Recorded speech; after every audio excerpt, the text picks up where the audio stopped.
मुद्दा काफी समय से चलता आ रहा है। अब इस युद्ध में रूसी राष्ट्रपति पुतिन को अब तक का सबसे बड़ा झटका लगा है। दूसरे विश्व युद्ध के बाद ये पहली बार है कि जब किसी देश की सेना ने रूस में धावा बोला है। आपको बता दें कि रूस के कुर्स्क क्षेत्र में लड़ाई चल रही है, जिसके बाद रूसी राष्ट्रपति पुतिन हिल गए हैं। पुतिन ने 76,000 से ज्यादा कुर्स्क निवासियों को युद्धग्रस्त इलाका खाली करने का आदेश दिया है। वहीं लगभग 5 दिनों के यूक्रेनी हमलों के बाद रूसी क्षेत्र के सीमावर्ती इलाकों के लोगों को भागने के लिए मजबूर होना पड़ा है। अभी तक यूक्रेन की सेना सिर्फ डिफेंसिव थी, जो रूसी सेना को रोकने लगी थी, लेकिन इसके हमले करते ही पुतिन की सेना पीछे हटने लगी है। रूस के सीमावर्ती इलाकों में बड़ी संख्या में स्थानीय लोगों को अपने घरों को छोड़ना पड़ा है।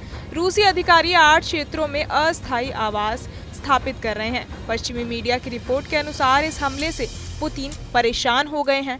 ऐसा माना जा रहा है कि हजारों यूक्रेनी सैनिक हमले में शामिल हैं। कथित तौर पर उन्होंने सैकड़ों रूसी सैनिकों को मार डाला और एक प्रमुख हवाई क्षेत्र पर हमला किया।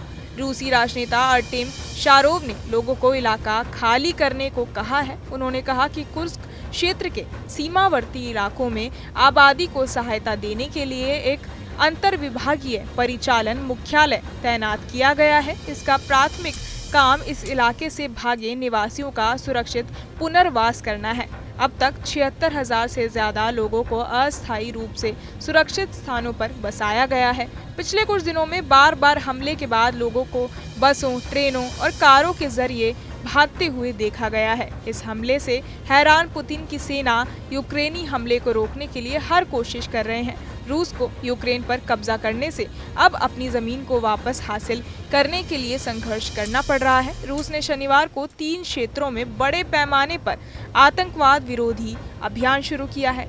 रक्षा मंत्रालय ने अग्रिम मोर्चों पर अपनी सैन्य क्षमताओं की एक बड़ी तैनाती की घोषणा की है। स्थानीय मीडिया की रिपोर्ट के मुताबिक रूस कई रॉकेट लॉन्चर, तोप, टैंक और भारी वाहनों को यहां भेज रहा है। सैनिकों की आपातकालीन तैनाती के बावजूद मंत्रालय का दावा है कि उन्होंने अब यूक्रेन को रूसी भूमि में बढ़ने से रोक दिया है।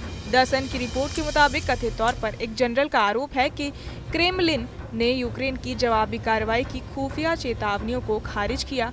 रूस की बड़ी तैनाती के बावजूद यूक्रेनी सेना ने कई बड़े झटके दिए हैं। शुक्रवार को आक्रमण रोकने के लिए तैनात किए जा रहे रूसी सैनिकों की एक टुकड़ी को बेरहमी से खत्म कर दिया गया। इससे जुड़े वीडियो में जलते हुए ट्रकों में शवों का ढेर दिखाया गया है।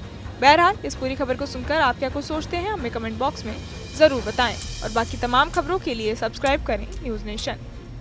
न्यूज नेशन अब व्हाट्सएप पर खबरों की ताजा अपडेट के लिए न्यूज नेशन के इस QR कोड को स्कैन करें।